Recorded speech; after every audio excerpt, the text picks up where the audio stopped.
지금 우리가 계속 이제 시간 개념 모든 걸 다 했잖아요. 이 개념을 가지고 이 이거를 보면 이야기가 달라지는 거를 제가 지금 보여드리고 싶어가지고 계속 쌓고 있는 중이에요. 제일 중요하게 여기셔야 될 것은 우리는 계속해서 인간적인 관점으로 예수님의 시험을 바라보지만 이거는 인간적인 관점에서 바라보는 시험이 절대 아니에요. 사단은 결코 예수님을 인간적인 관점으로 시험하지 않습니다. 왜? 거기에서 사단이 얻을 수 있는 게 아무것도 없어요. 맞죠? 사단은 예수님을 누구로서 시험을 해야지 의미를 갖냐면 인간으로서 시험을 해서 의미를 갖는 게 아니라 하나님의 아들이신 예수님으로서 시험을 해야지 의미를 가져요. 그리고요, 이 시험은요, 하나의 사건이 아니에요. 착각하시면 안 돼요. 아직 포인트는 그거예요. 결코 인간적인 시험이 아니고 이건 사건이 아니에요. 사건이면요, 절대성을 안 가져요. 왜? 이때는 이래서 그런 거고요. 저땐 저래서 그런 거라고 되는 거예요. 그쵸? 이거는 지금 너 배고프지? 떡 먹어 라고 하는 어떠한 사건, 뭐 어떠한 당장에 있는 문제를 해결하기 위한 선택의 문제가 아니에요. 이 모든 시험의 내용은 하나의 사건이 아니라 하나의 문제에 대한 답변이에요. 그걸 아셔야 돼요. 선택의 문제가 아니에요. 지금 사단은 예수님에게 커다란 질문을 던지는 거고요. 거기에 대한 논제에 대한 답변을 하고 계시는 거예요. 한 번만 더 얘기할게요. 너 하나님의 아들이지? 배고프잖아. 떡 먹어. 이거 아니고요. 너 하나님의 아들이지? 야, 그러면 슈퍼맨처럼 날아볼 수 있잖아. 날아봐. 이것도 아니에요. 여기에는 커다란 뒤에 깔려있는 논제가 있는데 우리가 지난 시간에 했던 것처럼 당신이 하나님의 아들이면 뭘 할 수 있냐? 돌을 명하여 떡으로 만들 수 있다. 돌을 뭐였어요? 굳은 마음이죠. 하나님의 말씀을 듣지 않는 굳은 마음을 뭐해서? 명령해서 하나님의 말씀을 순종하는 마음으로 바꿀 수 있지 않느냐? 하나님의 아들이니까. 그러면 하나님의 아들은 바꿀 수 있는 능력이 있음에도 뭘 하지 않는다? 굳은 마음을 부드러운 마음으로 바꿔주지 않고 있다. 왜 않을까라는 질문이 있는 거죠. 그러면 바꿀 수 있다라고 하면은 안 하고 계시는 거다. 그쵸? 두 번째로 바꿀 수 없다라고 하면 뭐예요? 창조주가 아니다예요. 그렇기 때문에 yes를 해도 문제고 no를 해도 사단이 이기는 거예요. 첫 번째 질문이 정말로 강력한 질문이에요. 사단의 입장에서는 4,000년이라고 하는 시간 동안 준비한 거잖아요. 그러니까 아주 강력한 질문으로 던진 거예요. 뭐 하면 되는데? 명령하면 되는데 뭘 하지 않고 있다? 명령하지 않고 있다. 바꿀 수 있다 해서 바꾸잖아요? 그럼 뭐예요? 지금 나는 여전히 돌 같은 마음을 가지고 있는 죄인으로 불려지는데 그것은 누구 때문이다? 예수님. 바꾸지 않은 예수님 때문이다 라고 하는 제일 큰 논제가 여기에 숨어 있는 거예요. 아셨죠? 사건으로 바라봤을 땐 돌을 떡으로 바꿀 수 있는 능력이 있는가 라는 게 사건이잖아요. 근데 논제로 봤을 땐 이거는 단순히 어떠한 걸 할 수 있다 없다를 넘어선 큰 배경이 있는 겁니다. 이해되셨죠? 네. 이게 지난 시간에 한 거예요. 그랬더니 예수님께서 뭐라고 얘기하십니까? 사람이 떡으로만 살 것이 아니요 라고 하는 건 뭐예요? 피조물은 하나님이 부드러운 마음을 가졌다라고 해서 살 수 있게 한 것이 아니라 하나님의 입에서 나온 모든 말씀으로 사는 거다라는 건 뭐예요? 성경책 보라는 얘기 여러분 떡만 먹어 배불면 안 되죠. 우리 다 같이 영적 양식인 말씀 한번 읽읍시다라고 하는 거는요. 완전 이렇게 보는 거예요. 이렇게. 정말로 근시안적으로 바라보는 이야기예요. 왜? 그걸 뭘 보니까? 사건으로 바라보니까. 근데 이게 아니에요. 논제를 바라봤을 때는 뭐가 중요한 거다? 순종이 중요한 거다. 하나님의 입에서 나온 모든 말씀이라는 건 뭐예요? 한 말씀을 지킨다는 게 아니에요. 모든 말씀이에요. 이해되시죠? 우리도요, 어떤 건 좋고요, 어떤 건 안 좋아요 할 수 있잖아요. 근데 굳은 마음, 부드러운 마음, 이게 중요한 게 아니라 그 모든 말씀에 산다라는 건 뭐예요? 인투할 수 있느냐예요. 이것은 뭐에 근거되는 거예요? 마음의 컨디션에 근거하는 것이 아니라 사람의 뭘까요? 뭐라 그러죠? 경향이라 그러나 성향이라 그러나 태도, 그렇죠? 이거는 하나님만 줄 수 있는 게 아니죠. 왜? 피조물이 직접 하는 거잖아요. 왜? 뭐가 있으니까 선택의 자유라는 게 있기 때문에 선택의 자유라고 하는 것은 하나님이 우리에게 주신 특권이잖아요. 이거는 명령에서 바꾸면 안 되는 하나의 성스러운 범위예요. 하나님과 피조물과의 관계에 있어서 성스러운 고리가 있는데 그게 바로 선택의 자유입니다.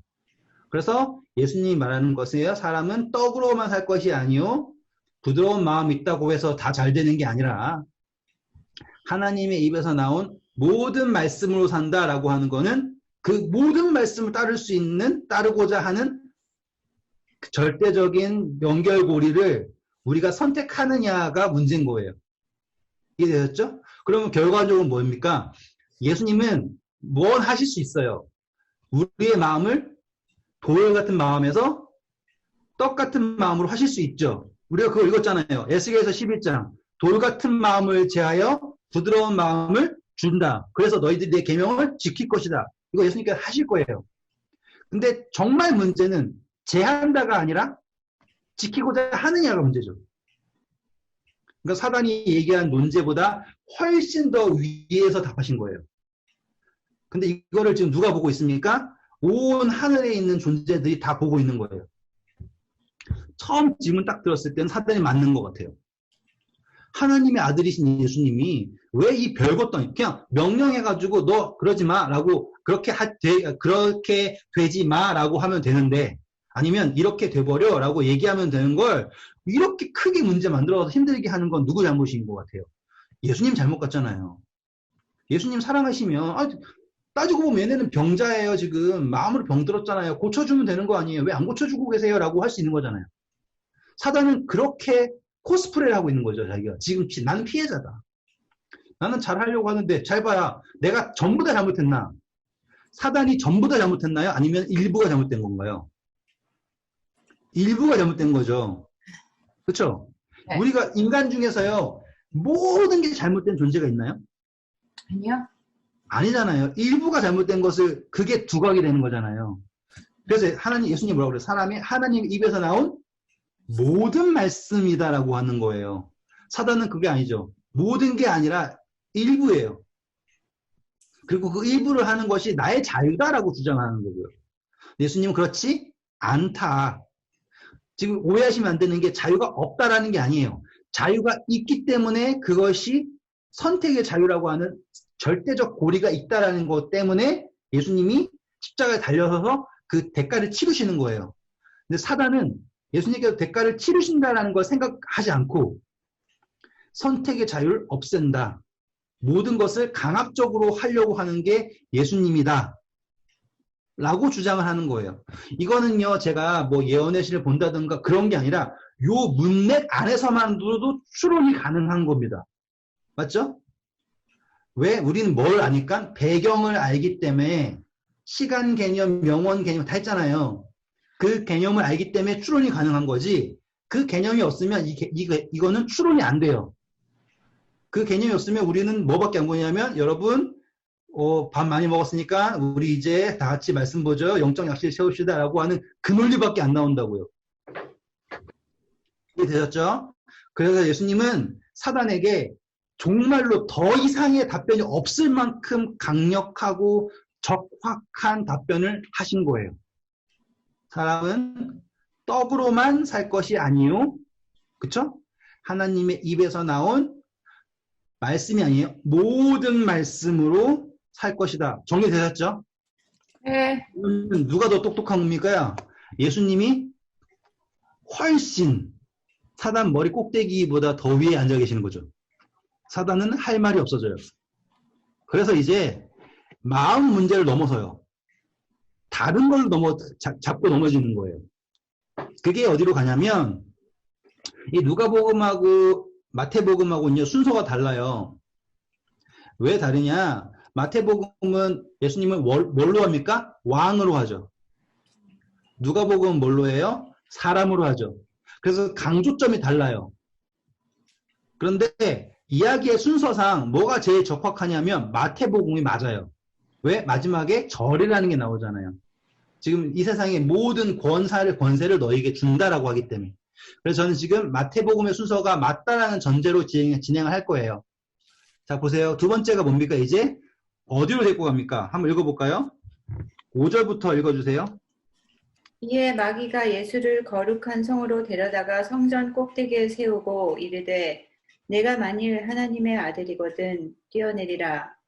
기록되었으되 그가 너를 위하여 그의 사자들을 명하시리니 그들이 손으로 너를 받들어 발이 돌에 부딪히지 않게 하리로다 하였느니라. 예수께서 이르시되 또 기록하였으되 주 너의 하나님을 시험하지 말라 하였느니라 하시니. 감사합니다. 자, 이것도 따지고 보면 진짜로 동문서답이죠. 그리고 정말로 사단 입장에서는 바보 같은 논리예요. 왜? 사건으로 봤을 땐. 기껏 하는 게 뭐예요? 하나님의 아들이면 뛰어내리래요. 자, 뛰어내려서 살 수 있는 방법이 여러 가지죠. 근데 이걸 가지고요, 설명하시는 많은 분들이 뭐라고 얘기하냐면, 사단이 뭐라고 했을 때 그것을 들으면 지는 겁니다. 라고 얘기를 해요. 그거는 정말로 말이 안 되는 논리예요. 왜 지금 성령이 사단에게 시험 받을 보냈잖아요. 그러면 하는 말마다 다 무시하면 시험을 이기는 건가요? 그게 아니라고요. 이거는 정말 그 논리는 말이 안 되는 논리예요. 그게 아니에요. 정확한 것은 뭐냐면 이것이 상징하는 걸 봐야 되는 거예요. 아까도 똑같았죠? 돌을 명령해서 떡이 된다라고 하는 거 상징이 다 나오죠. 그리고 예수님은 뭐라고 얘기합니까? 기록되었죠. 그러면 여기에 나온 모든 것들은 기록된 상징을 가지고 이야기하고 있습니다. 라는 걸 알 수 있는 거예요. 그래서 재밌는 거예요. 그냥 막연한 범위에서 막 노는 게 아니에요. 생각해보시면 돌이라는 게 하늘에서 의미가 있나요? 떡이라는 게 하늘에서 의미가 있을까요? 모르는 개념이잖아요. 어떻게 생각하면. 왜 영적인 천사들이 떡 먹고 살까요? 그 개념이 아니잖아요. 다 그 떡이라는 개념을 어디서 빌려온 겁니까? 지금 다 기록된 개념에서 빌려와서 그거를 의미를 찾아가지고 의미를 부여해서 사단이 시험하고 있는 거잖아요. 그렇다는 건 여기에 나와 있는 사단이 예수님한테 뛰어내리라고 하고 싶잖아요. 만약에 담력 테스트면 어디로 가면 좋아요? 하늘 꼭대기로 가면 좋죠. 담력 테스트라면. 그러면 이건 뭐예요? 담력 테스트가 아니라는 거죠. 여러분, 예수님은 정말 용기가 있으셔서 높이서 뛰어내린 것도 무서워하지 않으셨습니다. 이게 아니라고요. 네. 당신이 하나님의 아들이면 그 아시잖아요. 레드불 먹는 애들은 막 뛰어내잖아요. 그 보면 동영상 보면은 막 하늘에서 뛰어내고 난리치잖아요. 이거는 용기 테스트가 아니라 상징을 찾아야 돼요. 그렇죠? 그러면 어디에서 뛰어내려라 그랬습니까? 성전. 거룩한 성이죠. 그럼 거기가 뭘 상징할까요? 당연히 하나님의 보좌. 그렇죠. 하나님의 보좌를 상징하는 거예요. 그러면 지금 여기서 뛰어내리라고 하는 개념은 뭐에 가까운 겁니까? 담력 테스트를 하는 게 아니라 하나님으로부터 분리를 상징하는 거예요. 아시겠어요? 하나님으로부터 분리되는 거. 예레미야서 3장 17절 해보세요. 그때 예루살렘이 그들에게 여호와의 보좌라 일컬음이 되며. 맞아요. 거기까지만. 예. 네, 예루살렘이 뭐다? 하나님의 보좌.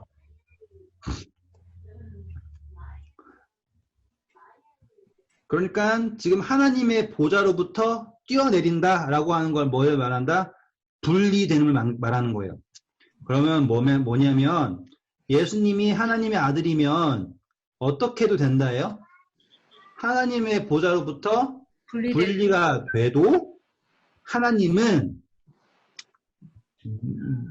예수님을 죽게 내버려 둘까요? 안 내버려 둘까요? 일부러 분리되면 죽게 내버려 두는 건데 우리는 근데 여기 뭐라 그래요, 여기는? 나의 의지로 분리되면. 근데 아니라 그러잖아. 그렇죠. 그러면서 뭐라고 그래요? 성경에 얘기하기를 아들이면은 발이 땅에 붙지 않게 구해줄 거다라고 얘기하죠. 네. 그러면 이게 뭐예요? 되게 재밌는데. 죽지 않는다. 사단 입장에서는 뭐라고 얘기하는 거예요? 예수님이 뛰어내리면 어떻게 될까요?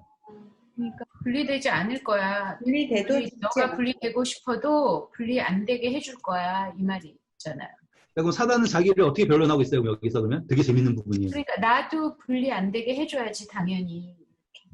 그러니까 이거 뭐예요? 지금 죄의 문제가 아니라 뭐의 문제다? 옳고 그름의 문제가 아니라 하나님이 나를 안 잡아줬다. 그런 거예요. 맞아요. 정말로 사랑을 하면 아들이라 그랬으면 내가 만약에 죄를 졌다고 한다 쳐. 보좌에서 떨어졌다고 쳐도 뭐 해야 되는 겁니까? 당신은 나를 구해줬어야죠. 근데 안 구하고 땅바닥에 떨어지게 했으면 뭐예요? 라고 얘기하는 책임론으로 넘어가는 거예요, 이제. 교묘하죠? 사단이 얘기하는 건 지금 당신이 정말 하나님의 아들이면 뛰어내리세요. 그리고 뭐라고 얘기합니까? 기록되었으되 하나님이 뭐 할 거다? 천사들을 보내가지고 지켜줄 거 아닙니까? 뛰어내리세요. 라고 하면 마치 하나님께서 정말 그러시는 걸 맞다고 얘기하는 것 같지만 실질적으로 나는 지금 어떻습니까? 땅에 떨어졌죠. 너 아침성의 계명성이여 어찌 그렇게 땅으로 떨어졌는고? 라고 하잖아요. 나는 땅에 떨어졌죠. 내가 왜 떨어졌냐고요? 이거는 내가 잘못해서 그런 게 아니에요. 불공평한 대우를 받아서 그런 거예요. 누구는 구해주고 누구는 안 구해주고 이러니까 이렇게 되는 거죠. 이건 누구 책임이에요? 당신 책임이에요. 라고 이야기하고 있는 거예요. 그럼 예수님이 안 뛰어내리잖아요? 그럼 뭐예요? 뭐야? 할 수 없네. 그럼 예수님은 뭐예요? 하나님이 아닌 거예요. 왜? 예수님은 하나님이면 하나님과 함께 존재할 수 있어야죠. 이해되시나요? 하나님이면 하나님으로서 존재할 수 있어야 되잖아요. 맞나요? 아닌가요? 만약에 예수님이 하나님으로서 존재할 수 없으면 누가 더 하나님이에요? 하나님이 하나님이고 예수님은 어떤 존재예요? 부수적인 존재인 거잖아요. 사단이 놀리고 논지하는 건 그거예요. 당신이 만약에 하나님의 아들이면 하나님처럼 동등하게 스스로 있는 자로서 존재할 수 있어야 되지 않습니까? 만약에 당신이 그렇게 존재할 수 없으면 당신은 하나님이 아닙니다. 이해되셨죠? 그러니까 예수님이 하지 않아도 그것으로 사단은 자 봐라. 예수님은 하나님이 아니다. 그러면 사단이 이기는 거예요. 왜? 사단도 하나님이 아니죠. 하나님으로 비롯된 존재잖아요. 예수님도 어떻다? 하나님으로부터 비롯된 존재이기 때문에 예수님이나 우리나 똑같은 거다. 라고 지금 첫 번째 시험보다요. 더 강력한 거예요. 첫 번째는 뭐예요? 죄에 대한 문제예요. 내 마음이 악하다 뭐하다.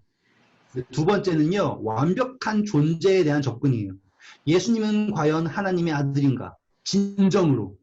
만약에 하나님의 아들이면 하나님처럼 스스로 있는 자로서 존재해야 된다. 그리고 그것은 너무나 안전한 거다. 왜? 하나님께서 다 똑같은 하나님인 그분의 아들을 죽게 내버려 주실 것인가? 아니지 않는가? 그렇기 때문에 그분은 뭘 해야 된다? 자신이 스스로 있는 자인 것을 증명해야 된다. 사단의 논리. 맞는 말이에요. 그런데 만약에 그걸 하잖아요? 그럼 예수님은 존재하죠. 그러면 똑같이 그러면 하나님으로부터 분리돼서 존재하는 것을 방법은 뭐밖에 없어요? 죄밖에 없어요. 자, 아담과 하와가 선악과를 먹을 때 뭐라고 했어요? 이것을 먹으면 뭐처럼 된다? 하나님처럼. 네, 그거랑 같은 개념이 여기에 있는 거예요. 하나님처럼 된다라고 하는 것이 죄의 개관이잖아요.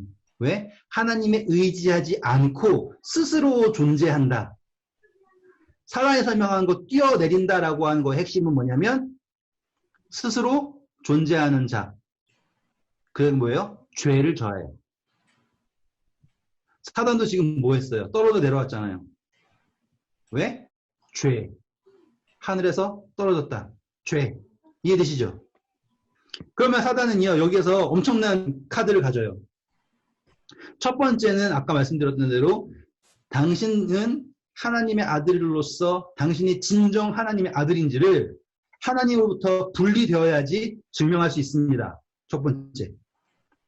만약에 그거를 증명하지 못한다면 당신은 하나님의 아들이 아니라 하나님으로부터 종속된 존재입니다.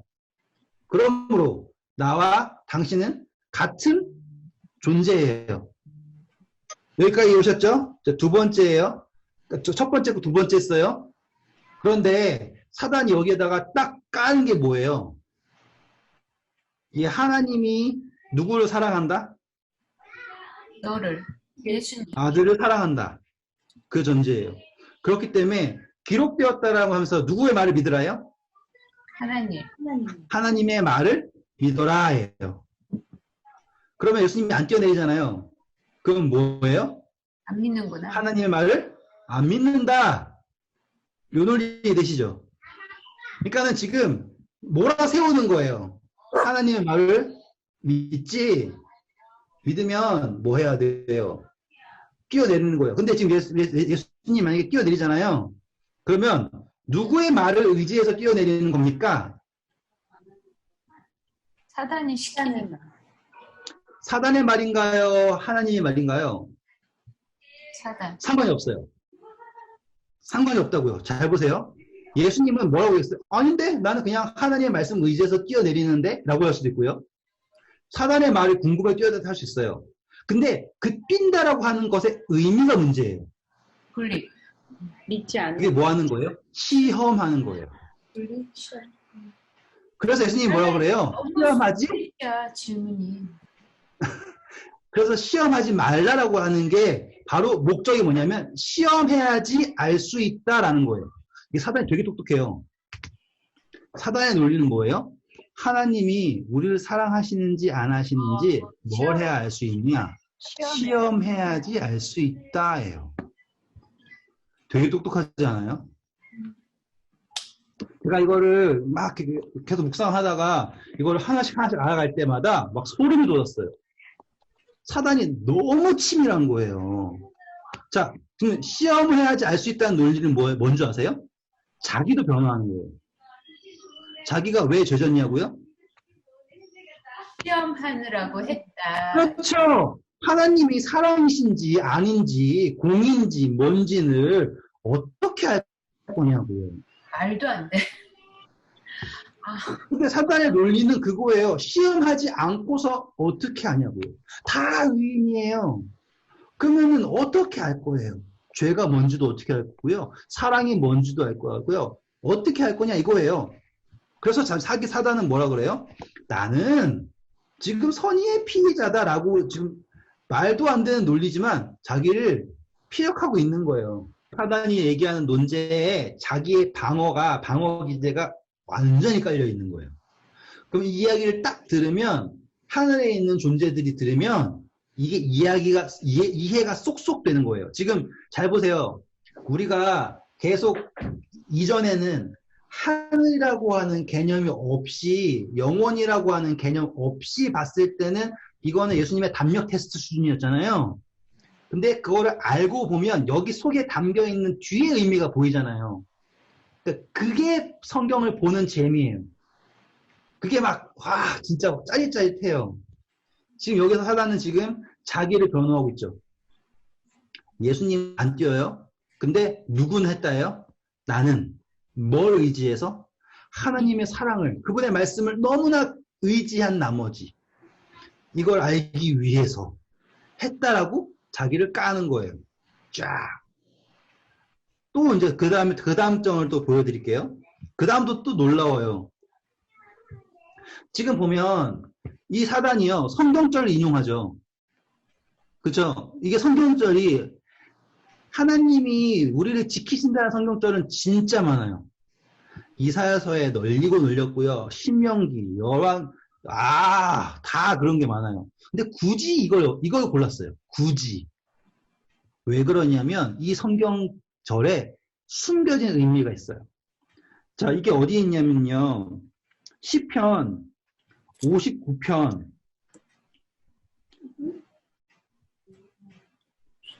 일단 우리가 어디 읽어야 되냐면 시편 91편을 읽어야 되거든요. 근데 제가 먼저 읽어야 될 거는 아니다. 곧바로 시편 읽을게요. 시편 91편 읽을게요. 일단.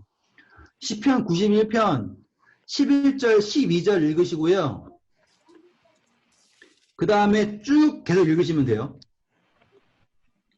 그가 너를 위하여 그의 천사들을 명령하사 내 모든 길에서 너를 지키게 하심이라. 그들이 그들의 손으로 너를 붙들어 발이 돌에 부딪히지 아니하게 하리로다. 내가 사자와 독사를 밟으며 젊은 사자와 뱀을 발로 누르리로다. 하나님. 감사합니다. 요거 때문에 그래요. 딱 뭐가 등장합니까?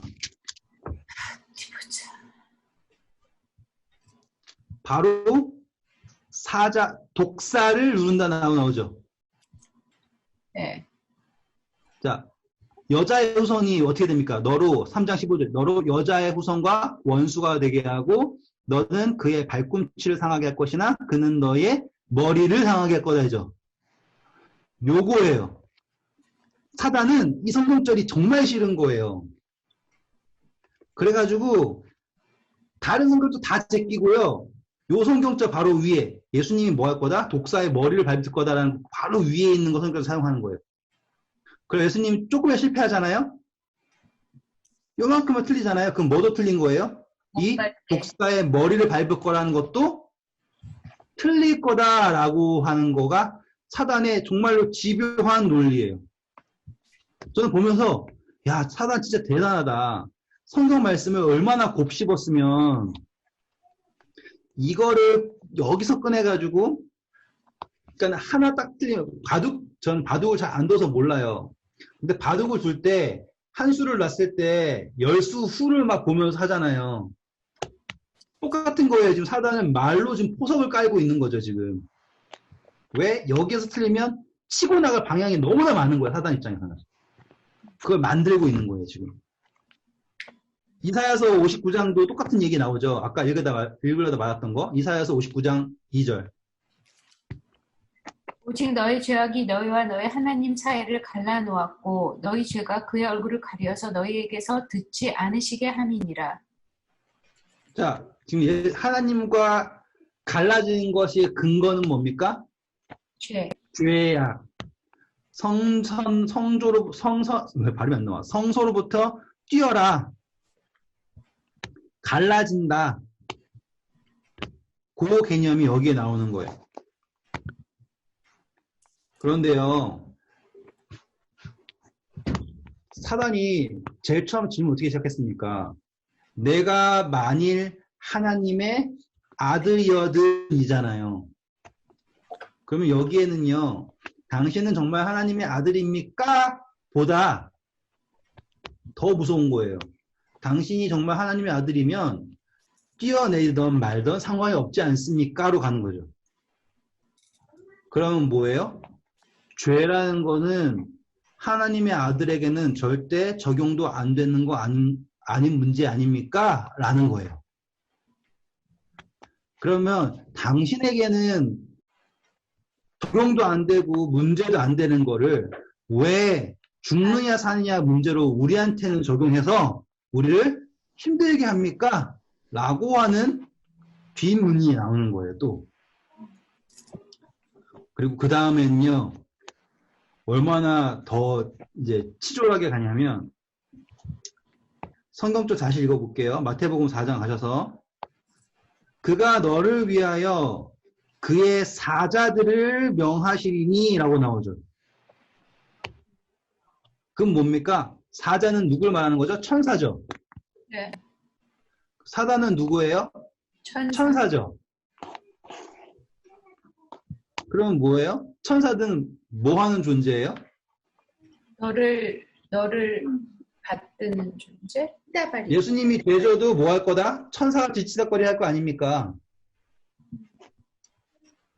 지금 보세요. 이게 예수님이 하나님이면 뛰어내리면 예수님이 하나님이니까 그냥 떠 있을 수도 있는 거잖아요. 그러니까 논리상.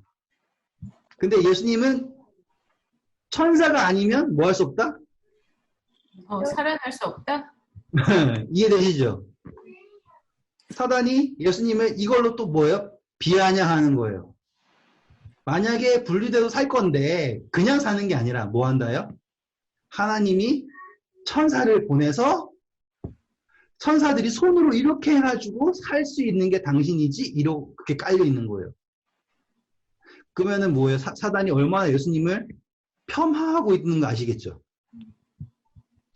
왜? 사실상 예수님은요, 계시록에 공부하면 24장로들이 요한계시록 4장에 다 면류관을 쓰고 있는데 누구는 안 쓰고 있냐면 예수님은 안 쓰고 있어요. 그 면류관을 다 던져요. 왜? 그 면류관 주신 분이 누구예요? 예수님이잖아요. 예수님은 면류관은 권위를 상징합니다. 그걸 줘요. 이렇게 주시는 분이에요. 근데 사단은 계시록 12장에 보면 몇 개 쓰고 있어요. 7왕관 쓰고 있죠. 그쵸? 그래서 에스겔 28장 보면 너는 완전한 인이다 해가지고 예수님이 정말로 완전하게 권위를 주셨어요. 근데 예수님은 사실상 권위가 필요하신가요? 안 필요하시죠. 왜? 창조주잖아요. 그러니까 그분은 모든 거 다 주셔요. 그러면 천사들은 뭐 해야 됩니까? 예수님을 섬기는 거죠. 왜? 예수님이 섬기시니까. 이 관계인데 사단은 그걸 착각을 한 거예요. 누가 더 많한다? 내가 더 많은 일을 한다. 그러면서 사단이 주장한 건 뭐예요? 예수님이 만약에 떨어지면 예수님 스스로 할 수 있는 게 아무것도 없어. 누가 와서 할 거다? 천사들이. 천사들이 윌링풀하게 하는 거예요? 아니면 명령받아서 하는 거예요? 명령받아서. 이해되시죠? 그럼 여기 깔려있는 건 뭐예요, 지금? 천사들이 당신을 섬기는 건요, 아무도 윌링하게 하는 게 아니에요.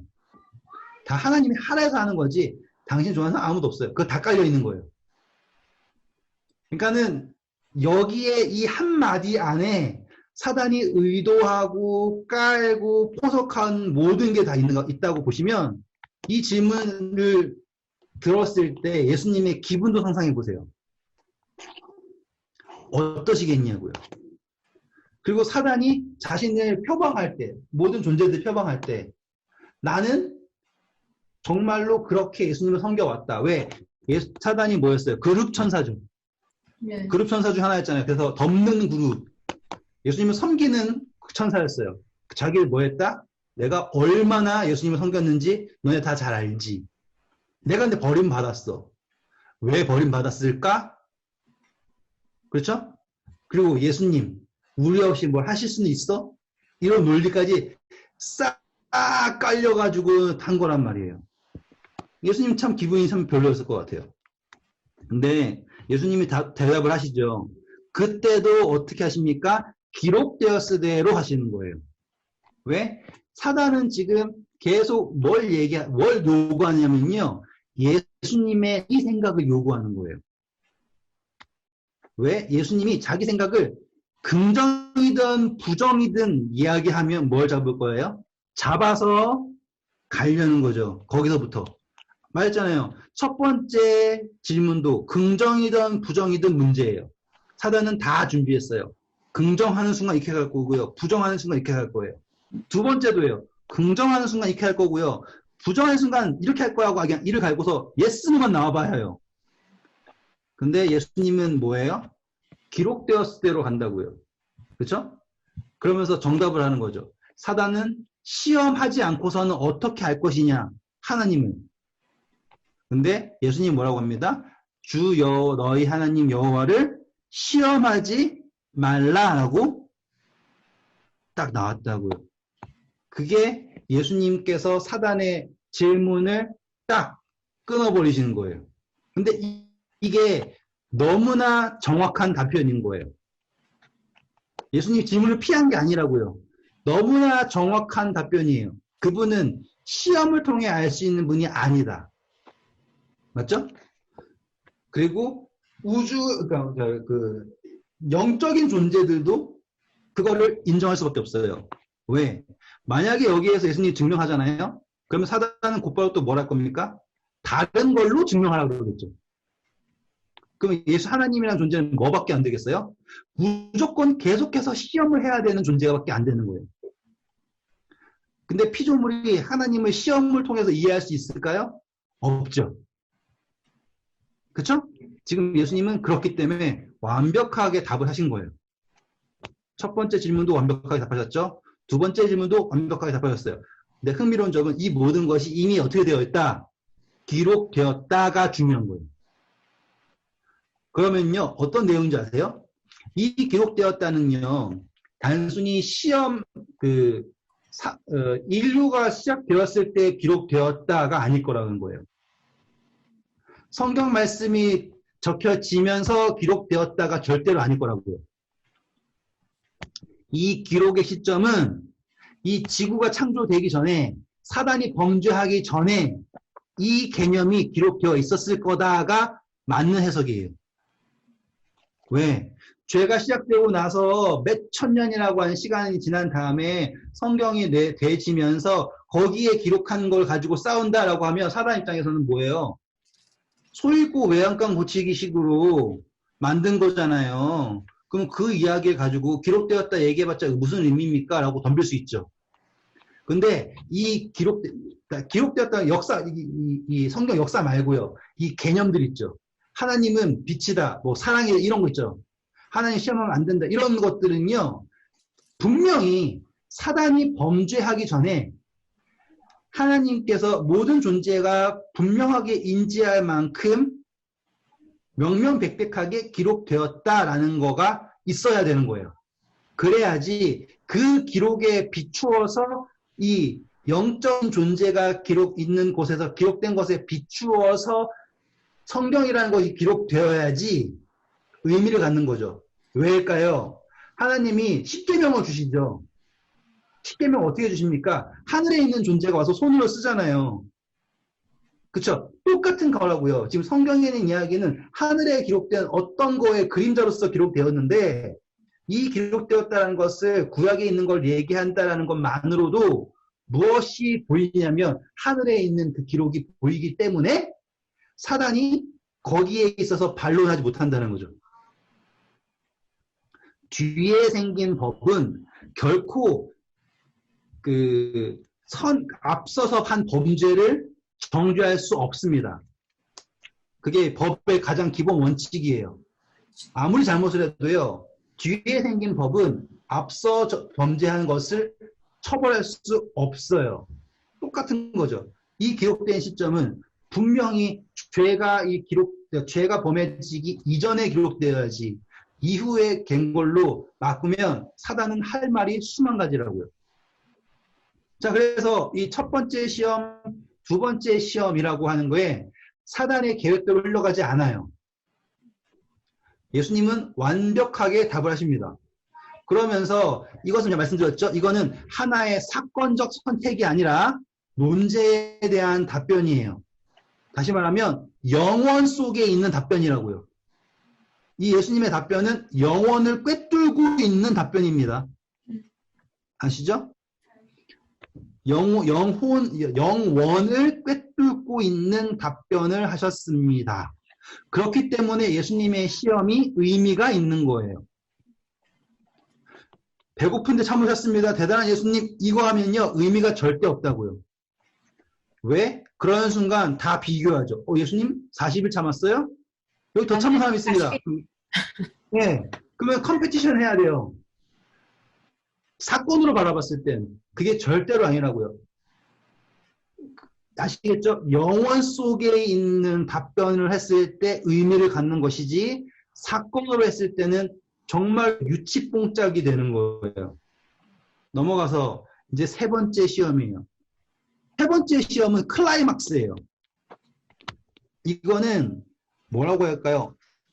야, 어떻게 이 이상이 될 수 있지? 라고 생각하실 정도로 클라이막스예요. 근데 잘 보셔야 돼요. 첫 번째, 두 번째 시험은요. 다 어떻게 시작합니까? 당신이 내가 진정 하나님의 아들이여든 이라고 하는 하나님의 아들이라고 하는 그 존재의 질문으로 들어가는 거예요. 맞죠? 네. 사단은 그거를 부정을 하고 싶은 거죠. 긍정을 하더라도 어떠한 존재 방식으로 존재하는 하나님의 아들인지를 덤비고 싶은 거예요. 그래서 하나님의 아들이 불공평하게 라는 것까지 생각하고 있던 거죠. 그런데 이제는 하나님의 아들인가라는 질문 자체가 아예 없어졌어요. 세 번째 질문은. 그리고 장소가 달라지죠. 장소가 어딥니까? 높은 산. 네. 지극히 높은 산. 성경에서요. 지극히 높은 산을 북극 높은 산이라고 그럽니다. 그건 어디 나올까요? 이사야서 14장에 나오죠. 네. 내가 내 보좌를 북극산 높은 곳에 북극 지폐 높은 곳에 올리겠다. 이사야서 14장. 그래서 내가 가장 지극히 높은 자와 비기리라. 자, 해볼게요. 이제 12절부터 14절까지 읽어주세요. 너 아침의 아들 계명성이여 어찌 그리 하늘에서 떨어졌으며 너 열국을 엎은 자여 어찌 그리 땅에 찍혔는고 내가 내 마음에 이르기를 내가 하늘에 올라 하나님의 물별 위에 내 자리를 높이리라. 내가 북극 지폐의 산 위에 앉으리라. 가장 네. 높은 가장 높은 어디요? 구름에 올라가 지극히 높은 이와 같아지리라 하는도다. 네, 이게 사단의 논리잖아요.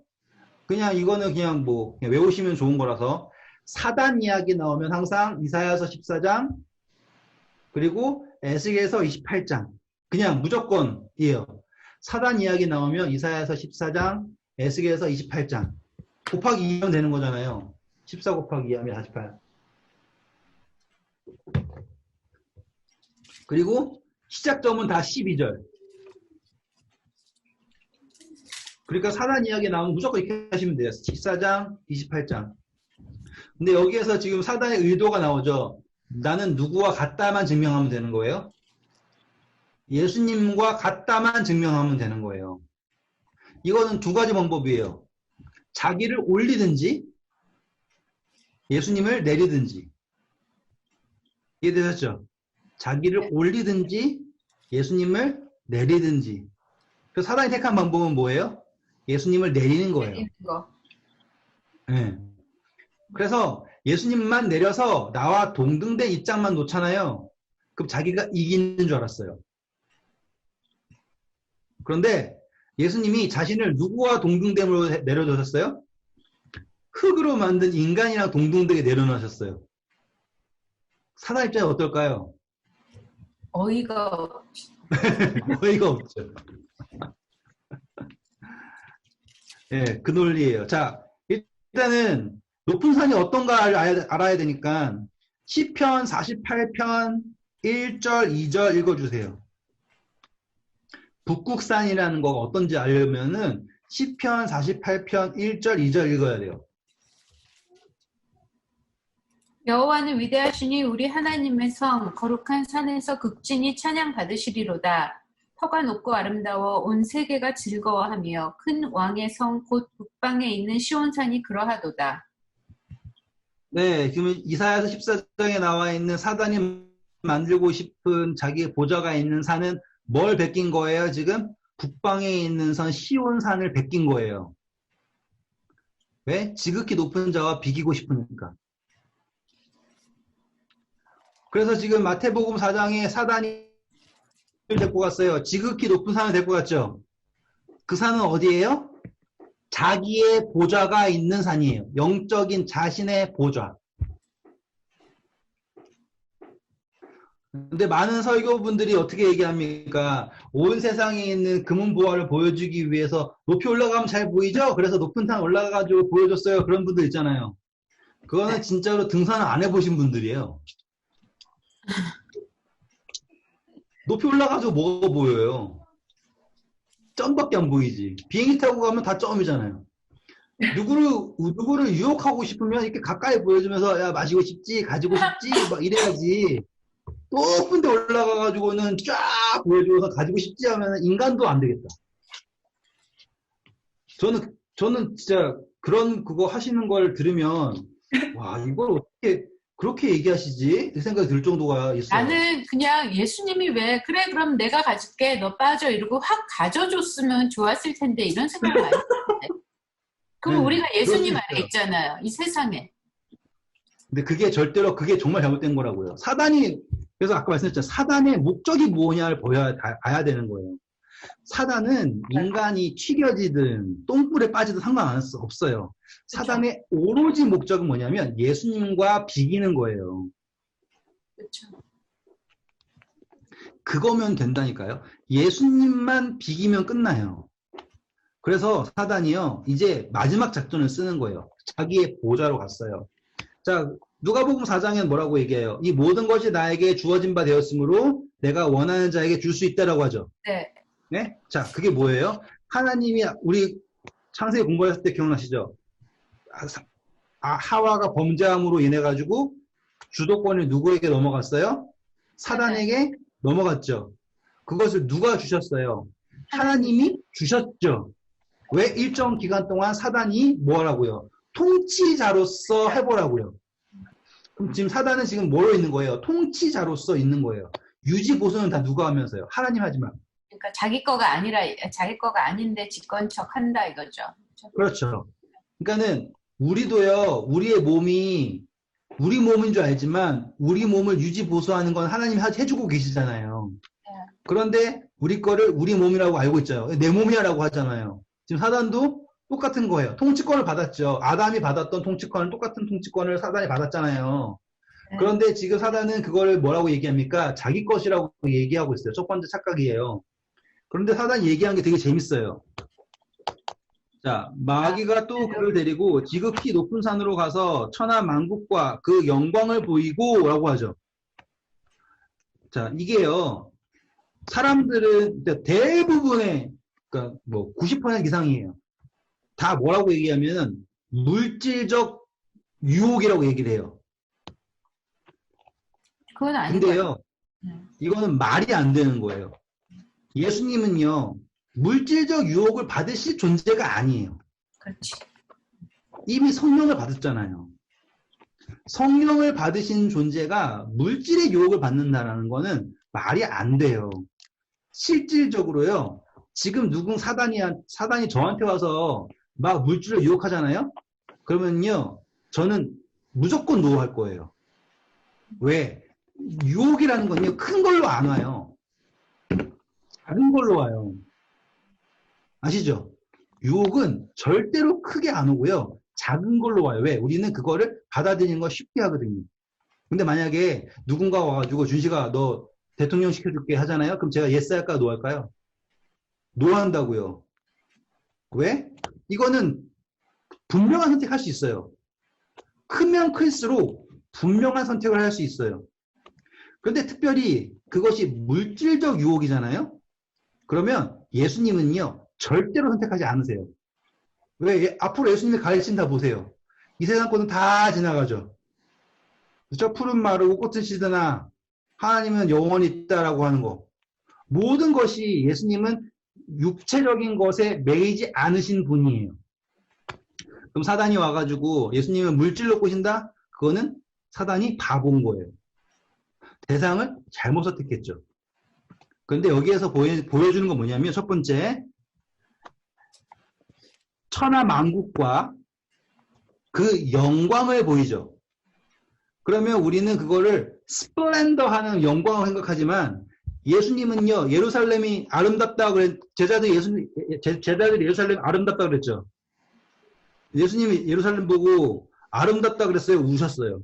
울었어요. 네.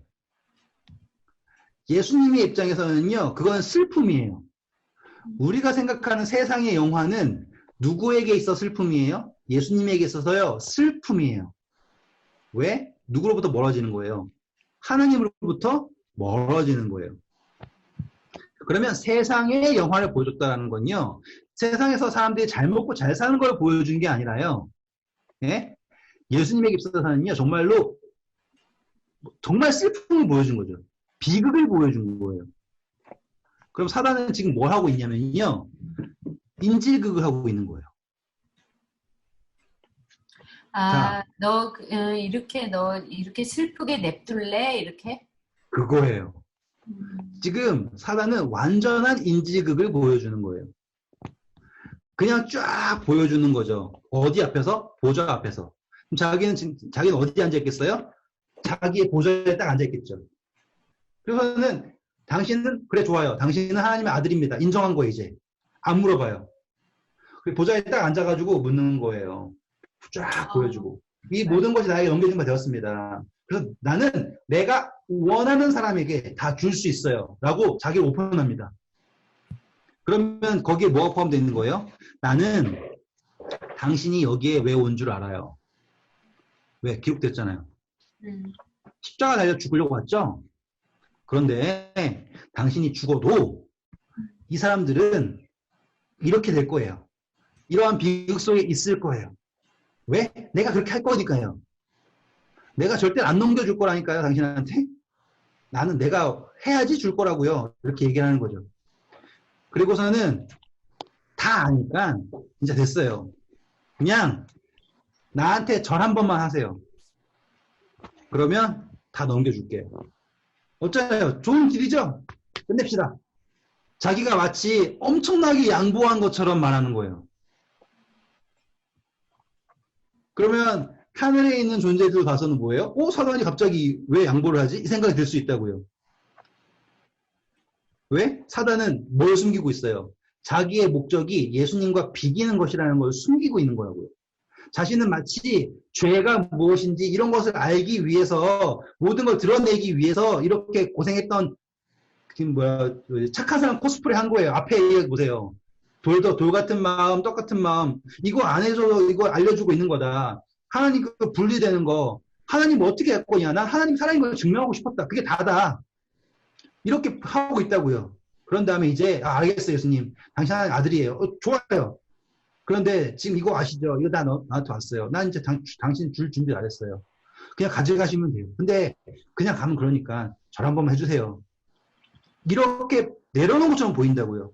근데 실질적으로는 사단의 모든 욕구가 다 거기에 있죠. 왜? 예수님 절하는 순간 누가 위로 올라가는 거예요? 사단이 다시 예수님 위로 올라가는 거죠. 그리고 또 문제는 이거예요. 사단이 얘기하는 건 뭐예요? 십자가에 달릴 필요가 없다라고 얘기하는 거죠. 근데 그것이 증명이 되죠. 베드로가 예수님에게 뭐라고 얘기합니까? 십자가에 달리는 거를 안 되게 해주세요. 여기 얘기했죠. 그때 예수님이 뭐라고 합니까? 사단아 물러가라 라고 얘기하죠. 왜? 사단이 지금 가리고 싶은 건 뭐예요? 십자가 언약이라고 하는 것, 그리고 피로 의한, 생명에 의한 대속을 뭐 하는 거예요? 필요 없다. 그 대속 누가 해줄 수 있다? 내가 해줄 수 있다. 그럼 그걸로 뭐 하는 거예요? 사단이 예수님의 피로 흘린 대속보다 더 위에 있는 게 누구다? 나다. 이 모든 거의 열쇠는 누구에게 있다? 나에게 있다. 백날 피 흘려봤자 나는 이 애를 죽일 거다. 그러면 예수님은 하나님이 말씀하시는 그 언약으로 해결할 수 없는 문제, 그 언약 위에 누가 있다? 내가 있다라는 걸 얘기하고 있는 거예요. 엄청 무섭죠? 사단이요, 정말 집요하고 무서운 거예요. 그리고 뭐라고 얘기한 거예요? 자기가 다 포기한 것처럼 딱 펼쳐놓고는 예수님이 안 하잖아요? 와, 예수님, 저 봐. 자기가 얼마나 교만한지 보라고. 이 사람 사랑한다고 하고서는 이 쉬운 걸 안 하네? 저게 그냥 교만이에요. 그냥 예수님이 저래서 안 되는 거예요. 이렇게 얘기하고 싶은 거예요. 내가 다 준다 그랬는데 그냥 절 한 번만. 그렇게 내려놓는 게 힘듭니까, 당신? 지금 예수님을 온 존재들 앞에서 몰아세운 거예요. 왜? 사단이 원하는 게 바로 그거니까. 예수님은요, 지금 인질극을 당하고 있고요. 모든 존재 앞에서 예수님을 아주 매정한 사람으로 몰입하고 있는 거예요. 사단이 얘기했잖아요. 난 이제 다 됐다고. 난 당신께 줄 준비가 됐다고. 하지만 거기에는 이거밖에 없습니다. 라고 얘기했을 때 예수님 안 했지? 자, 그럼 이건 모든 건 누구 책임이에요? 예수님 책임이에요. 난 한다고 했는데. 나는 뭐예요? 하나님의 사랑을 증명하기 위해 나의 목숨을 헌신한 그러한 착한 사람일 뿐인데, 그래서 나중에 때가 지나면 알려질 거야 하고서는 미래를 기약하는 듯이 하는 거죠. 근데 예수님께서 답을 하시죠. 뭐라고 얘기합니까? 10절. 예수께서 말씀하시되 사탄아 물러가라. 기록되었으되 주 너희 하나님께 경배하고 다만 그를 섬기라. 딱 하고선 예수님이 그제서야 뭐라고 얘기하십니까? 사탄이라고 얘기합니다. 네. 여기에서 우리가 알 수 있는 건 뭐냐면 예수님은 완전히 인간으로서 사탄에게 시험받았다는 걸 알 수 있어요. 왜요? 우리 고린도후서 11장 14절 15절 빨리 읽으세요. 시간이 많이 지났네요. 이것은 이상한 일이 아니니라. 사탄도 자기를 광명의 천사로 가장하나니 그러므로 사탄의 일꾼들도 자기를 의의 일꾼으로 가장하는 것이 또한 대단한 일이 아니라 그들의 마지막은 그 행위대로 되리라. 네, 감사합니다. 사탄은 그 영화에서 본 것처럼 뱀처럼 나와가지고 예수님 욕한 게 아니라요. 광명의 천사로 나타나서 예수님에게 마치 하나님의 뜻을 전달하는 것처럼 당신이 이제 하나님의 아들이면 이것을 해야 되지 않겠습니까? 이걸 해야 되지 않겠습니까? 라고선 하는 것처럼 했다가 했던 거죠. 그리고 예수님은 완전한 인간으로서 시험을 받으신 거예요. 이해되시죠? 그리고 예수님이 사단인 것을 확정적으로 깨달은 게 뭐냐면 하나님 대신 자기가 섬김받으려고 한다라는 것에 사탄인 것을 확인하시고 사탄아 물러가라 라고 얘기하신 거예요. 이거 되게 중요한 부분이에요. 왜냐하면 그분의 시험을 예수님이 하나님으로서 받은 시험이 아니라 완전한 인간으로서 예수님이 받으셔야, 그러니까 예수님이 하나님으로서 받아야 될 시험을 천사보다 밑에 있는 존재로서 받으신 거예요. 그러니까 사단이 그 위에, 자기보다 위에 있는 존재를 시험할 수 있어요, 없어요? 없죠. 근데 예수님이 사단의 시험을 받기 위해서 한 단계 밑으로 내려오셨어요. 근데 예수님이 만약에 하나님처럼 있었으면 사단이 자기 시험하고도 뭐라 그럴 거예요? 에이, 뭐야. 하나님이 예수님 이렇게 위에 올랐으니까 내가 못했지. 라고 할 수 있죠. 그러니까 예수님이 아예 그거를 끊어버리시고 완전한 인간으로서 그거를 시험을 받으신 거예요. 그렇기 때문에 사단이 거기서 이제 왈가왈부할 수 없는 거죠. 왜? 이거는 사단이 더 이상 빠져나갈 수 없어요. 핑계할 수 없는 걸 한 거예요. 자기가 최선을 다했고 자기의 모든 책략을 다 집어넣었지만 예수님은 완전한 인간으로서 승리하셨어요. 그리고 그 존재가 누구까지도 밝혀낸 거예요. 사단인 것까지 밝혀낸 거예요. 그리고 그제서야 누가 나타나 수종듭니까? 천사들이 나타나서 수종을 듭니다. 그 전까지는 할 수 있어요, 천사들이? 할 수가 없어요. 왜? 사단이 뭐라 그러니까. 이건 불공평하다. 이건 안 된다. 근데 예수님이 사단을 물리치시니까 이제 천사들이 섬길 수 있는 근거가 된 거예요. 자, 오늘은 여기까지 하겠습니다. 좀 약간 머리가 복잡하시죠? 너무 네. 막 논리적으로 따지고 왔다 갔다 해가지고. 예. 근데 한 번 더 읽어보시고 제가 말했던 포인트를 생각해 보시잖아요. 솔직히 더 있어요, 여기에. 더 있는데 그 포인트 생각해 보면 사단이 이렇게 해서 저로 가려고 그랬구나. 이렇게 해서 절로 가려고 그랬구나. 그게 보여요. 그게 사단이 노리는 게 뭔지를 알 수 있고 예수님은 그 방향으로 따라가지 않으시면서 정확하게 답을 해주시는 걸 볼 수 있는 거예요. 그리고 이건 어디서 일어났다? 모든 인간이라고 하는 것들이 배제된 광야에서, 그렇죠? 하늘에 있는 존재들이 보는 가운데. 왜 안 보고 있었으면 예수님이 끝나자마자 천사들이 쫙 나타나서 어떻게 도와줘요? 아시죠? 예수님은 인간으로서의 최고의 바닥에서 모든 신체 능력이 최고의 바닥점에서 사단이 인간을 시험할 수 있는 최고 유리한 위치에서, 아시겠죠? 인간으로서의 최악, 영적인 존재로서 자기는 최강. 그 상태에서 시험했을 때 예수님이 사단의 모든 시험을 이기셨다라는 게 사단이 예수님을 시험할 수 없다라는 걸 했을 때 내려오셔가지고 최악의 상태에서 이기셨다. 그때 그 이김이 얼마나 큰 의미인 줄 아셔야 되는 거예요. 그리고 딱 이기시자마자 예수님은 그냥 쓰러진 거예요. 완전히. 그러니까 천사들이 나와가지고 수종을 드는 거죠. 왜? 그 천사들이 이미 준비하고 있었어요. 예수님이 이기시기만 하면, 그러니까 예수님이 사탄아 물러가라 그 얘기할 때요. 예수님은 막 정말 멋있게 영화에서처럼 사탄아 물러가 이게 아니라고요. 정말로 죽기 일보 직전까지 내려간 상태에서 사단이 시험을 했고 그거를 살리기 위해서 천사들이 와가지고는 살린 거예요. 그러니까는 막 죽었다가 아니라 섬긴 거라고요. 이해되시죠? 네. 우리 내일 보면 이제 그 상태에서 예수님이 이제 제자들을 만나러 가십니다. 정말 드라마틱해요. 내일 뵐게요. 감사합니다. 네, 꼭 한번